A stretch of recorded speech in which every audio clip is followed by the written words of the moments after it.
천만 명이 넘는 구독자를 보유한 먹방 유튜버 쯔양이 몇 년간 전 남자친구로부터 폭행과 협박을 당해온 사실을 공개했습니다. 이 과정에서 이른바 사이버레카 유튜버들이 폭로하겠다며 협박했다는 의혹이 나와 논란인데요. 자세한 내용은 하재근 문화평론가와 짚어보겠습니다. 어서 오세요. 안녕하세요. 일단 무슨 일이 있었는지부터 좀 짚어볼까요?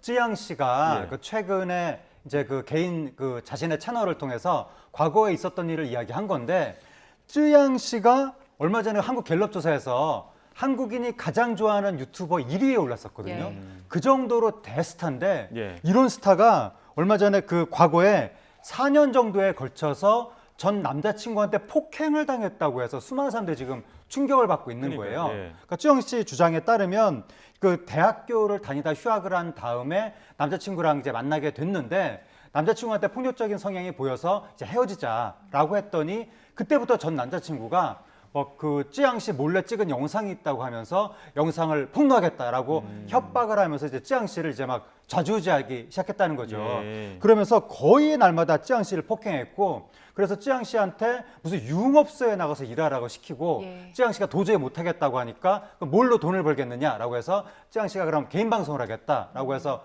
개인 방송을 하게 됐는데, 그래서 쯔양 씨가 한국 최고의 개인 방송 스타가 됐죠. 예. 근데 그 개인 방송을 찍는 하는 도중에도 거의 날마다 폭행을 했고 대부분의 소득을 갈취했다라고 쯔양 씨가 얘기해서 많은 분들이 지금 충격받고 있습니다. 네, 말씀하신 대로 어제 고백 이후에 그동안 영상 속에 쯔양 씨가 멍이나 상처가 있는 화면들을 누리꾼들이 찾기도 했는데요. 관련해서 쯔양 씨의 이야기를 저희가 정리했거든요. 먼저 듣고 오겠습니다. 그리고 이제 하루에 진짜 거의 매일 2번씩은 맞았던 것 같아요. 그리고 방송 이후에도 사실 거의 매일 맞으면서 방송을 했었어요. 그래서 약간 진짜 얼굴은 티난다고 몸을 때린다거나 이제 막 잘못 몇 번 얼굴 맞아서 그대로 방송을 한 적도 있고 한데, 네, 쯔양 씨 거의 매일 2번씩 맞았다. 그리고 얼굴은 이제 티가 나니까 몸을 때렸다라는 얘기를 했는데, 쯔양 씨 변호사도 방송을 같이 했었잖아요. 가스라이팅 이야기를 했더라고요. 예, 그러니까 이제 전 남자친구에게 너무 많이 당하다 보니까 나중엔 무기력 상태에 빠졌다는 예. 거죠. 그러니까 처음에는 전 남자친구가 무슨 영상을 찍었다라고 하면서 그거를 폭로하겠다고 협박을 해서 그때부터 이제 거의 예속 상태에 들어갔던 건데, 예. 그리고 나서 전 남자친구의 폭행이 계속 되다 보니까 본인이 거기에 대해서 어떻게 대처할 방법이 없다 보니까 나중에는 이제 저항할 생각조차 못하는 네. 그런 그 상태를 보고 이제 가스라이팅 상태라고 이야기를 한 건데, 예. 나중에는 또 이제 쯔양 씨한테 유흥업소에 나가라고 시킨 다음에 그런 것까지도 다 폭로하겠다고 협박을 한 것이 아닌가. 여러 가지 상황들을 쯔양 씨 가족한테 또 얘기하겠다고 그렇게 얘기하다 보니까 쯔양 씨는 더더욱 이제 두려움에 빠져서 계속해서 예속된 상태로 그동안 지냈다고 하는 겁니다. 지금 저희가 영상으로 계속 보여드리고 있습니다. 지금 밝게 웃으면서 방송을 하고 있지만 곳곳에 지금 보시는 것처럼 팔에도 상처가 있고요. 얼굴은 티가 난다고 이렇게 구타하지 않았지만 지금 몸에 보면 곳곳에 멍투성이거든요. 이런 부분들이 이제 다시 한번 재조명되고 있는 부분입니다.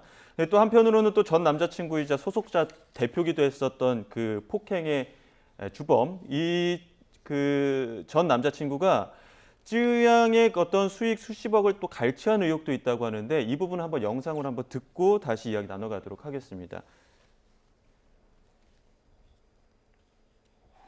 이제 치킨 시켜 먹을 돈이 없어서 방송할 때 먹을 치킨도 못 시키고 그랬었거든요. 이제 방송이 이제 좀 많이 커져서 잘 되니까 이제 소속사를 만들더라고요. 이제 그 당시에 되게 부당한 계약도 했었는데, 이제 모든 수익의 7%는 그쪽이고 3%는 저다.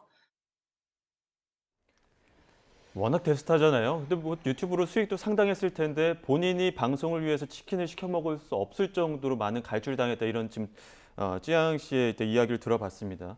또 과거에는 좀 어떤 수익 분배도 그렇지만 어떤 또 뒷광고 논란 때문에도 잠시 또 방송을 중단하기도 했었는데, 이 부분도 남자친구 때문이었다라는 이야기를 했어요. 예, 그러니까 이제 쯔양 씨 채널이 예. 뒷광고 논란에 휩싸이면서 많은 비난을 받고 한동안 방송을 중단했었거든요. 그러다가 나중에 또 복귀해서 방송을 다시 했는데 복귀하니까 또 이제 사람들이 비난을 한 거죠. 예. 그 왜 복귀를 하느냐라고 하면서.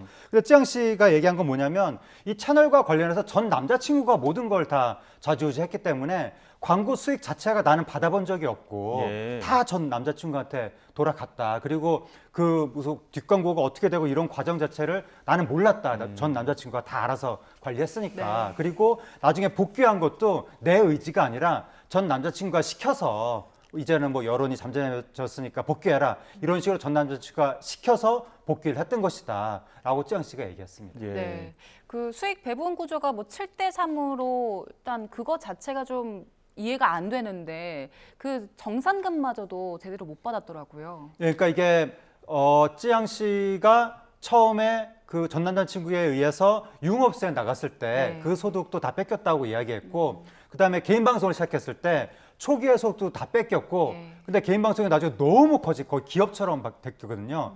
그 이후에는 전 남자친구가 소속사를 차려서 그때부터는 이제 계약 관계를 했다는 거예요. 네. 그래서 7대 3으로 이렇게 된 것은 이제 찌양 씨의 채널 소득을 공식적으로 70%를 가져갈 수 있는 그런 구조를 만들었다는 거죠. 네. 그런데 그조차도 이렇게 투명하게 정산을 해서 7대 3으로 나눈 게 아니라 정산 과정 자체가 불투명했기 때문에 얼마를 가져갔는지는 알 수가 없다. 찌양 씨 입장에서는. 예. 그렇게 생각을 하는 건데 일단 추정컨대는 최소한 40억 원 정도는 전 남자친구가 갈취하지 않았겠느냐라고 생각을 하는데 문제는 찌양 씨가 계속 예속된 상태로 있다가 이제 직원들의 도움을 통해서 전 남자친구한테 벗어났다고 합니다. 그래서 전 남자친구한테 마침내 이제 고소를 하게 됐는데 그 경찰 수사가 진행되는 도중에 전 남자친구는 극단적인 선택을 해버린 거예요. 그래서 이 사건이 완전히 그 처벌까지 나가지 못하고 수사 도중에 예. 공소권 없음으로 그냥 종결되고 말았습니다. 예. 그 힘든 기억일 텐데 힘든 그 4년이라고 하면 참 그 긴 고통의 시간이었을 텐데 이런 사실을 공개하는 것도 참 힘들 겁니다. 그런데 이것도 본인의 의지로 공개한 게 아니지 않습니까? 그렇죠. 찌양 씨는 절대로 이런 사실이 알려지지 않기를 바랬다는 거예요. 예. 그런데 이게 타이에 의해서 지금 공개가 된 건데 한 유튜브 채널이 찌양 씨가 그동안 이른바 그 사이버 레카라고 불리는 이슈 폭로 유튜버들한테 협박을 당해왔다라고 또 폭로를 한 거예요. 예. 그러니까 폭로 당했다라고 그 예. 내용조차 또 폭로를 하면서 예. 그 찌양 씨 입장에서 알려지지 않기를 바랬는데 말하자면 아우팅을 당한 거죠. 폭로를 당한 예. 거죠. 예. 그래서 찌양 씨가 갑자기 급하게 11일 날 직접 방송을 하면서 자기 스스로 이제 과거의 일을 이야기한 건데 그러니까 두 번에 걸쳐서 첫 번째는 사이버 레카 유튜버들한테 폭로 협박을 당했고 두 번째는 실제로 또 다른 유튜버한테 폭로를 당해서 지금 찌양 씨가 계속해서 어려운 처지에 처한 것이 아닌가. 근데 그 사이버 레카라는 게 뭐냐면 그 왜 레카라고 교통사고가 나면 빨리 가서 견인하는 그 차량 있잖아요. 네. 그것처럼 일부 유튜버들이 어떤 이슈가 있을 때 사실관계 같은 거 확인을 하지 않고 무조건 빨리 터뜨려서 조회수를 올리려고 하는 것이 아니냐. 그래서 사이버 레카라는 별명이 붙었는데 나중에는 그것이 뭐 속도 이런 것과 상관없이 누군가의 이슈에 대해서 무조건 터뜨리고 보는 이런 걸 이슈 폭로 유튜버를 포괄적으로 사이버 레카라고 부르게 됐는데 지금 네티즌들이 레카 연합이라는 데가 있다고 지금 네티즌들이 이야기하고 있거든요. 예. 근데 이게 실체가 있는지는 모르겠으나 어쨌든 거기에서 소속됐다고 지목된 몇몇 유튜버들이 찌양 씨 관련해서 이 이슈를 뭐 터트리네 마네 뭐 돈이 되네 마네 이런 식의 대화를 나눴다. 이런 이야기가 나오다 보니까 그 유튜버들에 대해서 지금 공분이 폭발하고 있습니다. 예. 네. 이게 말씀하신 대로 사실관계 같은 건 확인하지 않고 일단 터뜨리고 책임은 지지 않는 행태인 건데 결국에 돈이 목적인 겁니까? 그거를 그분들의 본심을 제가 알 수는 없으나 일반적으로는 결국 조회수라든가 돈을 목적으로 이슈를 자극적으로 터뜨리는 것이 아니냐 그런 의심을 그동안 가져왔는데 거기까지만 해도 논란이 있고 비난을 받을 만한 상황이었었거든요. 예. 이번에 터진 건 뭐냐면 그것보다 한 걸음 더 나가서 이슈를 터뜨려서 조회수를 많이 올리고 뭐 광고 협찬을 받고 그런 차원이 아니라 아예 그 폭로 대상하고 뭔가 뒷거래를 예. 해서 협박을 해서 돈을 뜯어내려고 했던 것이 아니냐 그런 의혹이 제기가 된 거예요. 그러니까 물론 예. 이것도 사실관계를 밝혀야 되는데 요번에 공개된 그 대화 내용에 보면 예. 그 유튜버들이 뭐 요번 이슈를 터뜨려서 뭐 몇 천만 원 시원하게 당기는 게 뭐 낫지 않느냐 뭐 2억 원은 2억은 받아야 되는 것이 아니냐 뭐 등등등 이런 대화를 나눴다고 해서 예. 물론 사실관계는 나중에 밝혀야 됩니다. 예. 예. 그러면서 정말 이해가 안 되는 게 찌양 씨가 피해자잖아요, 이 사건에서. 예. 근데 그런 찌양 씨한테 막 욕설을 하면서 뭐 이 X가 나중에 공갈로 고소할까 봐 막 이런 식으로 찌양 씨를 막 되게 막 그렇게 안 좋게 얘기하는 듯한 그런 내용도 있고 또 더 놀라운 게 뭐냐면 그 대화 내용 중에 저는 솔직히 이거 잘해요. 이런 거 잘하는데 예, 저기 나오고 있습니다. 예, 그래서 뭐 고급 승용차도 샀고 이런 식의 대화가 나오거든요. 예. 그래서 이런 걸 잘한다는 게 뭔 얘기냐. 이걸 잘해서 고급 승용차를 샀다? 그러면 이 이슈 폭로 당사자, 피해자한테 협박을 해서 돈을 뜯어내는 걸 잘한다는 뜻인가? 그래서 돈을 받아서 내가 고급 승용차를 샀다고 지금 자랑을 하는 것인가? 이전에도 몇 번 해봤다는 거 그런 아닙니까? 의혹이 좀 제기가 되는 거죠. 그렇기 때문에 너무나 많은 사람들이 지금 굉장히 공분을 하고 있는데 여기에 대해서 확실히 수사를 해서 진실을 밝혀야 될 것 같습니다. 예, 지금 이렇게 얼굴을 드러내놓고 하는 어떤 뭐 사이버 레카 유튜버들도 있지만 일부는 또 얼굴을 가리고 하면서 익명성에 숨어갖고 또 여러 가지 또 사생활을 폭로하는 또 유튜버들도 있지 않습니까? 일부 이러한 사이버 레카 유튜버들 또 관리 감독은 좀 어떻게 좀 개선이 돼야 될까요? 그러니까 지금 문제가 피해자가 계속 생겨나고 있거든요. 예. 그런데 왜 그런 방송이 계속 이어지고 있는가? 예. 거기에 대해서 가장 큰 이유는 결국 처벌이 미약하기 때문에 그런 것이 아닌가. 예. 그러니까 그런 사람들이 우리가 이거 뭐 이런 걸로 고소돼봐야 구속될 일도 없고 그냥 몇백만 원 물어주면 된다. 이런 정도로 생각을 하니까 그에 비해서 얻을 수 있는 이익은 훨씬 크다고 생각을 하니까 이런 방송이 끊이지 않는 거 아닌가라고 생각이 되거든요. 예. 그래서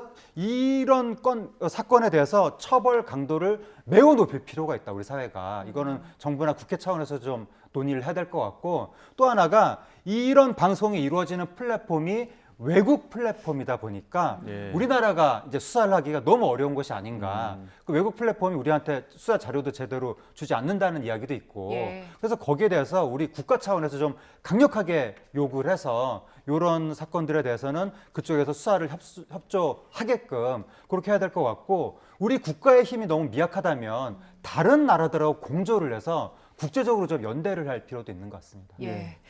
검찰에서는 사이버 레카에 대한 수사에 착수한다고 했기 때문에 어떻게 진행이 되는지 좀 지켜보도록 하고요. 저희 다음 주제로 넘어가 보겠습니다. 그 블랙핑크 멤버 제니 씨가 얼마 전에 실내에서 흡연 논란이 있었고 또 사과도 했습니다. 그런데 이걸 두고 해외 외신 관련 보도가 나오고 있더라고요. 한국의 연예인들이 대중의 엄청난 관심을 받는다 이런 보도 나왔는데 구체적으로 어떤 내용이었습니까? 예, 이제 그 제니 씨가 이 전자담배를 실내에서 핀 것이 아니냐라는 의혹을 받고 있는데 그것 때문에 굉장한 질타를 받고 사과를 했거든요. 근데 그 사건에 대해서 해외 이제 매체들이 BBC 같은 경우에는 한국은 연예인에게 엄격한 도덕과 행동 기준을 적용하며 어떤 실수도 지나치지 않는다. 또 CNN은 K-팝 스타들은 엄청난 대중의 감시를 받는다. 이런 식으로 보도를 하고 또 홍콩의 사우스 차이나 모닝 포스트 같은 경우에는 한국의 스타들은 데뷔 전 수년간 엄격한 훈련을 받고 데뷔 초기에는 흡연, 데이트, 욕설 대부분이 금지되는 등 높은 행동 기준을 준수해야 된다. 이런 식으로 좀 비판적으로 보도를 한 겁니다. 그러니까 외신들이 주로 국내 연예계 분위기에서 봤을 때 너무 연예인에게 너무 엄격한 잣대를 내세운다. 너무 박하다 이런 이야기를 하는 것 같은데 실제로 그 우리나라의 그 도덕적 잣대가 좀 높은 편입니까? 해외에 비해서? 서구에 비해서 엄청나게 높죠, 우리나라가. 예. 그러니까 서구는 연예인들은 그냥 엔터테이너라고 생각을 하는 경향이 조금 있어서 어느 정도의 뭐 사적인 일탈 같은 경우에는 조금 이제 그러려니 생각하는 경우가 있거든요. 또 우리나라 같은 경우에는 연예인들한테 만인의 모범이 될 것을 요구하거든요. 또 연예인한테 공인이라고 그래가지고 예. 예. 공적인 어떤 그 책임감을 또 요구하는 거예요. 그런데 진짜 공인은 뭐 정치 권력자라든가 이런 사람들이 진짜 공인인데 그런 사람들은 오히려 굉장히 많이 보호를 해주고 엉뚱하게 연예인한테 지금 막 공적인 책임감을 부여하다 보니까 근데 연예인들은 약간 좀 끼가 있는 존재들이잖아요. 그 끼를 발산하면서 대중한테 즐거움을 주는 존재들인데 끼를 발산해라. 하지만 공적인 모범도 돼야 된다. 이렇게 되다 보니까 연예인들이 너무 지금 많은 것을 지켜야 돼서 그래도 조금만 이제 그 기준에서 벗어날 경우에는 엄청난 악플이 이제 가해지다 보니까 그걸로 인해서 외국에서 봤을 때 한국 연예인들은 정말 극한 직업이다. 그런 이야기가 나오고 있는 겁니다. 네. 그 뭐 국가마다 좀 정서가 다른 면도 있고 또 연예인들의 영향력이 워낙 크기 때문에 이제 이렇게 잣대가 높을 수 있을 것 같은데 근데 일부 연예인들의 그 이런 뭐 흡연 논란이나 갑질 의혹 같은 것들이 계속해서 반복해서 나오고 있잖아요. 그 이미지가 굉장히 중요한 직업인데 이런 네. 논란이 반복되는 이유에 대해서는 어떻게 봐야 됩니까? 뭐 갑질 같은 경우에는 연예계에 옛날부터 있었던 얘기가 스타병이라는 말들이 예. 나오거든요. 그래서 스타가 되면 굉장히 많이 나를 우러러 보니까 사람이 이제 우쭐해지면서 뭔가 좀 다른 사람을 덜 존중하게 되고 특히 이제 그 연예인들이 생활하는 그 생활 터전이 대중문화 업계잖아요. 대중문화 업계에서는 무조건 스타를 떠받들다 보니까 스텝을 조금 경시하게 되는 경향도 있다. 근데 한류 시대가 되면서 한국 연예인의 위상이 하늘 끝까지 올라왔거든요. 그러니까 더더욱이나 조금 스텝들을 경시하게 될 수가 있다라고 하는 건데 이런 부분에 대해서는 이거는 뭐 끼가 있고 자유분방하게 살고 그런 건 별개잖아요. 타인을 존중해야 되는 예. 부분이니까 아무리 내가 자유분방하게 살아도 남은 존중해야 되는 거거든요. 그래서 그 인간에 대한 존중 요 원칙에 대해서는 모든 스타들이 조금 다시 한번 되새겨볼 필요가 있는 것 같습니다. 예, 알겠습니다. 여기까지 듣도록 하겠습니다. 지금까지 하재근 문화평론가와 함께했습니다. 고맙습니다. 감사합니다.